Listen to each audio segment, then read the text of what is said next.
안녕하세요. 오늘은 독후 활동에 대해서 얘기를 할 거예요. 지금 계속 몇 달째 집에 머물고 계시는 어머님들 너무 힘드시죠? 그래서 우리가 유치원을 보낼 수는 없지만 유치원에서 하고 있는 누리과정 주제에 맞춰서 오늘은 책을 읽어볼게요. 지금 4월의 주제가 봄이에요. 봄과 동식물에 대한 주제인데 우리 이거 책으로 한번 만나보고요. 참고로 5월은 나와 가족입니다. 그래서 그거에 맞춰서 어머님들 집에 가지고 있는 책을 아이와 함께 같이 연기해서 읽어주시면 훨씬 좋겠죠. 그래서 제가 고른 책은요. 잭과 콩나무. 이거는 명작이고요. 방학박파입니다. 잭과 콩나무에 대한 내용을 다 알고 계시겠지만 저는 이렇게 다 사진에서는 안 나오지만 이 책은 이렇게 길게 한 페이지로 콩나무가 자라는 모습을 볼 수 있어요. 그래서 이 책의 좋은 점은 이런 게 있답니다. 그리고 제가 이거는 읽어 드릴게요. 잭은 나쁜 아이일까요? 잭은 젖소를 팔러 가다가 만난 할아버지에게 돈 대신 마법의 콩을 받고 젖소를 넘겨줘요. 엄마는 화를 내며 콩을 창밖으로 던져버리지요. 밤새 커다란 콩나무가 자라고 잭은 콩나무 덩굴을 타고 올라가 거인의 보물을 가져온답니다. 이쯤에서 한 가지 고민이 생길 거예요. 잭은 분명 도둑질을 한 건데 나쁜 거인의 것이니까 괜찮은 걸까요? 이 이야기는 선과 악에 대한 교훈을 말하고 있지 않아요. 그보다는 잭처럼 가진 것 없고 어려운 환경의 아이라도 언젠가는 기회가 찾아올 거라는 희망을 말하고 있답니다. 희망의 중심을 잡으셔야 되고요. 엄마는 잭을 과소평가하며 콩을 버리지만 잭은 혼자 힘으로 그 높다란 콩나무를 타고 올라갔고 거인의 집에서 두려움을 이겨냈고 마지막에는 거인을 물리쳐요. 아이들은 잭을 보며 결코 남의 것을 훔쳐도 된다고 배우지 않아요. 꼬마잭이 보여주는 희망과 용기를 배운답니다. 자, 이 책을 읽고 나서 여기는 리딩 멘토링이라고 하는 게 적혀 있어요. 책을 읽고 나서 어떤 질문을 해야 될지 너무 어렵잖아요. 근데 여기는 책이 다 나와 있어서 제가 좋아하는 책입니다.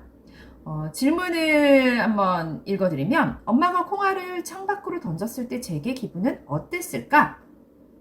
기분에 대해서 묻고 있고요. 신비한 콩에서 커다란 콩나무가 자라났어. 그걸 타고 올라갔을 때 무엇이 있으면 좋겠니? 필요한 거에서도 생각을 해볼 수 있겠네요. 잭이 거인의 집에서 무엇을 가져왔는지 순서대로 이야기해볼까? 그 세 가지 보물 중에서 딱 하나만 고르라면 너는 무엇을 고를래? 왜 그걸 골랐니? 이 그림책에서 가장 재밌는 장면이 어디였어? 가장 무서운 장면은 어디였어? 이런 질문은 엄마의 머릿속에서 나오기가 힘들어요. 저도 책을 만나기 전에는 질문을 했던 게 조금 정해져 있었던 것 같은데 이렇게 다양한 질문을 하게 할 수 있는 책을 만나보시기를 바랍니다. 그리고 나서 여기 아이와 같이 활동할 수 있는 내용들, 이 독후 활동은 처음에 독후 활동을 시작하실 때 어머님들 너무 부담을 가지시면 안 돼요. 우리가 독후 활동을 하는 이유는요. 책을 놀이로 즐겨보자 라는 얘기예요. 카메라를 끄고 독후 활동이 하고 싶어서 책을 더 읽고 싶어 하는 아이들이 있어요. 그런데 독후 활동은요.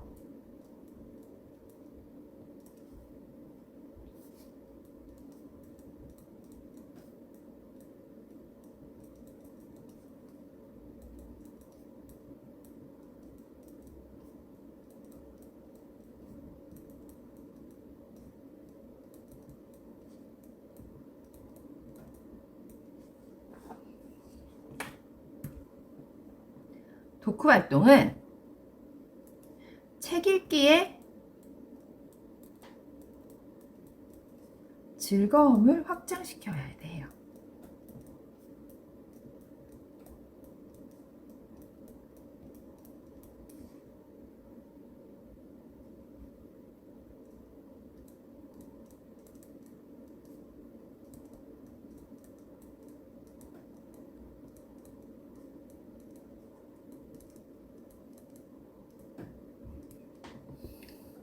그리고 통합적 읽기 능력을 키워주죠. 그런데 책놀이를 하실 때는요, 어머님들 주의해야 될 것들이 있어요.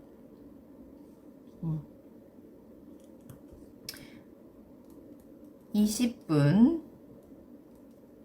내외의 활동만 해주세요. 유아기 아이들의 집중력을 고려해서 20분 내외의 활동으로 구성됩니다. 다시 쓸게요.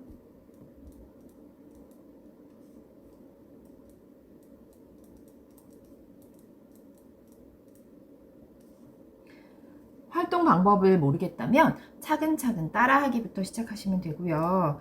요즘 인스타에 보면 너무너무 멋진 작품 같은 도쿠 활동들이 많아요. 근데 그거를 예쁘다고 우리 아이 해주고 싶다고 따라 하시면 엄마가 스트레스가 될 수 있다는 거. 그래서 금방 지쳐서 나가 떨어질 수 있다는 점 주의해 주세요. 내 아이의 눈높이에서 도쿠 활동을 시작하시면 되고요. 우리가 책 읽기는요, 장기전이에요.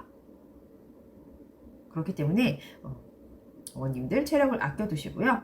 그 다음에 충분히 소화할 만한 것을 해보시고요. 처음에는 잘 따라오리라는 기대치는 낮추고 시작합니다. 그 다음에 내 아이의 개성과 취향을 고려한 도쿠 활동으로 시작하여 놀이법을 확장하시면 돼요. 그 다음에 다양한 재료와 표현 방법을 동원하시면 되고요. 중요한 거 계속 얘기합니다. 아낌 없는 칭찬. 아낌 없는 칭찬. 그 다음에 독전 도쿠 활동의 작품들은 집안 곳곳에 전시하셔야 돼요.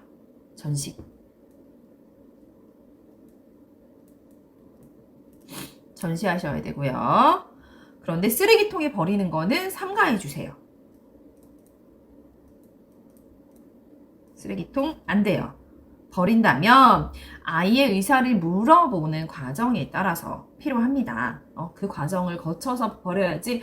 아이가 그거 내 작품은 되게 소중한데 그거 그냥 버리면 너무 슬프겠죠. 다시 하고 싶지 않아집니다. 그 다음에 활동의 과정과 결과를 기록하시면 돼요.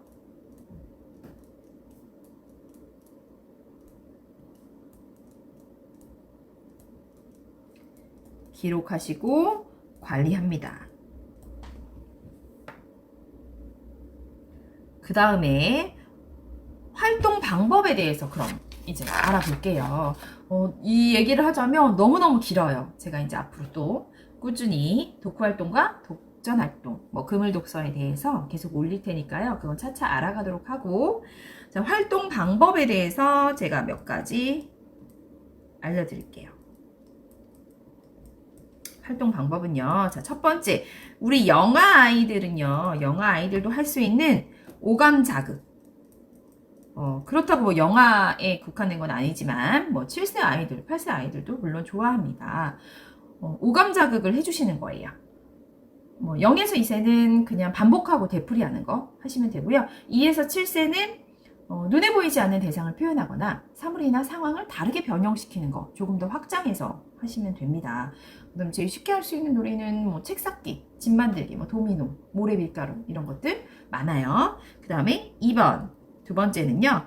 그림 그리기. 아이들의 마음이 담긴 그림을 그리는 것들 역시나 멋지게 칭찬하시고 전시해 주시면 좋습니다. 자, 세 번째로는요. 나만의 놀잇감을 만드는 거예요.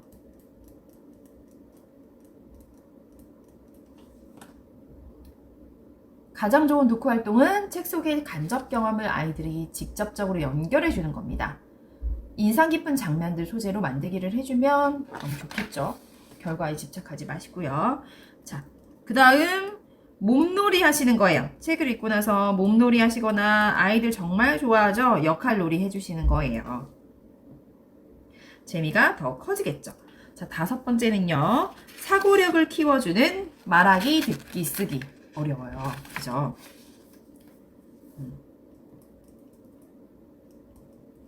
사고력을 키워주는 말하기, 듣기, 쓰기입니다. 논리정연하게 표현했으면 좋겠다 이렇게 생각하죠. 북토킹 많이 해주시고요.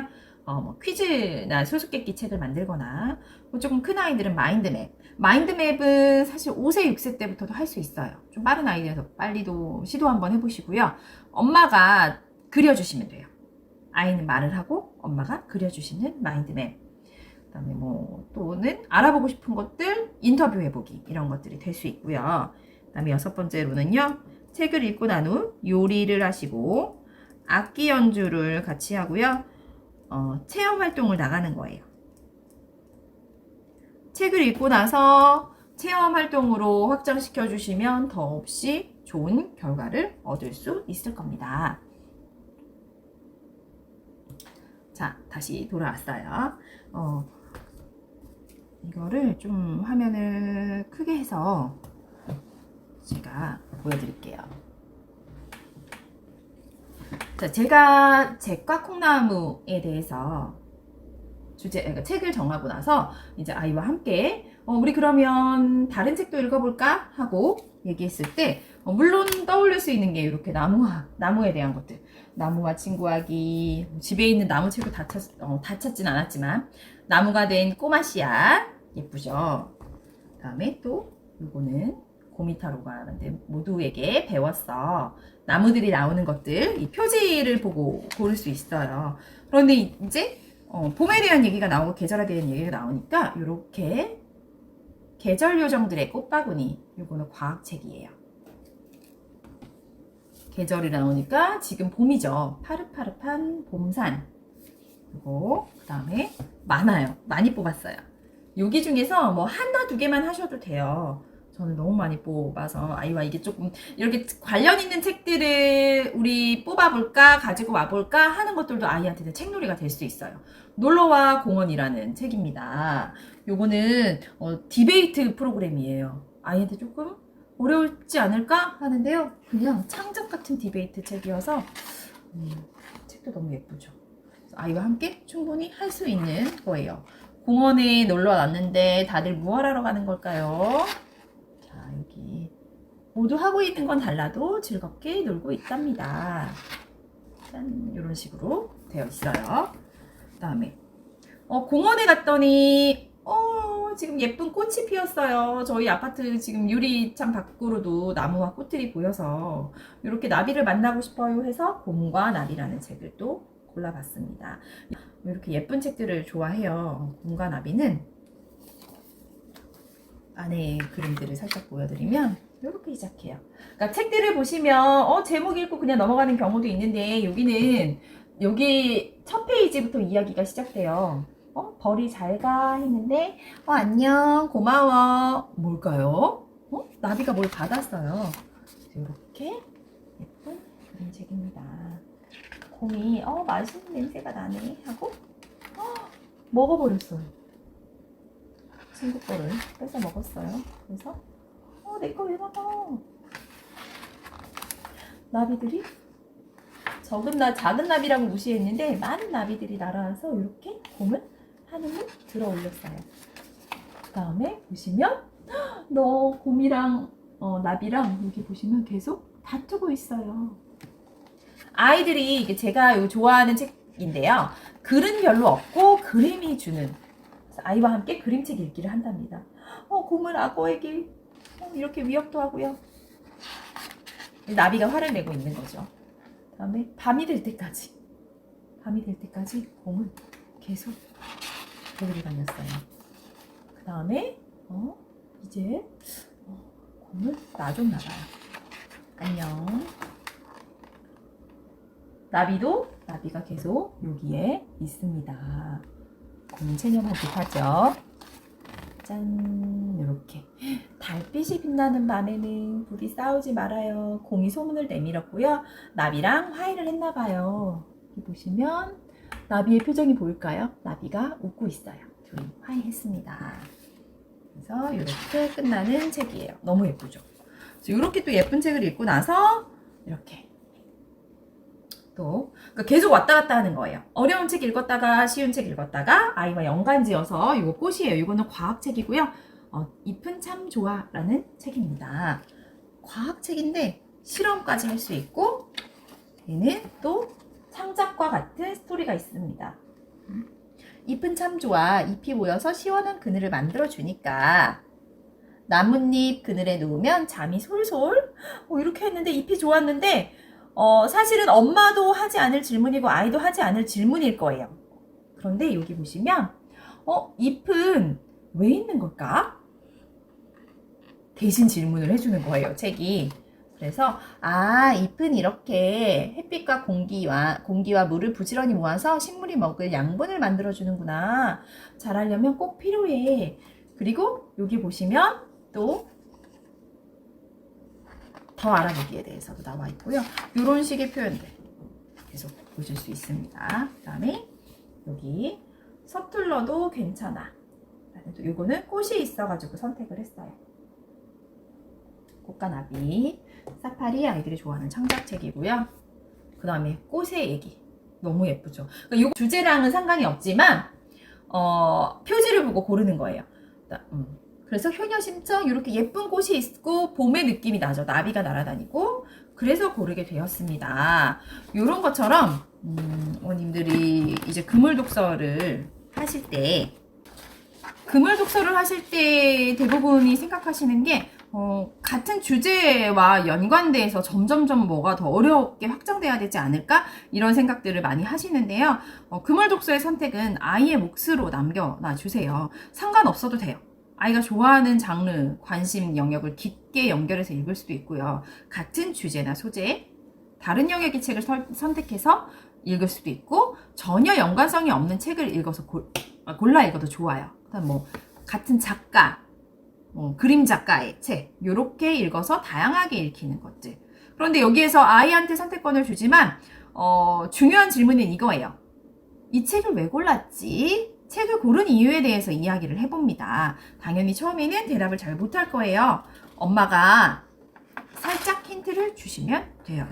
이 그물 독서에 대한 얘기는 조금 더 깊게 다음 시간에 얘기해 볼게요. 그래서 오늘의 주제는 봄이었고요. 조금 연결지어서 독후 활동하는 방법까지 제가 보여드리도록 하겠습니다.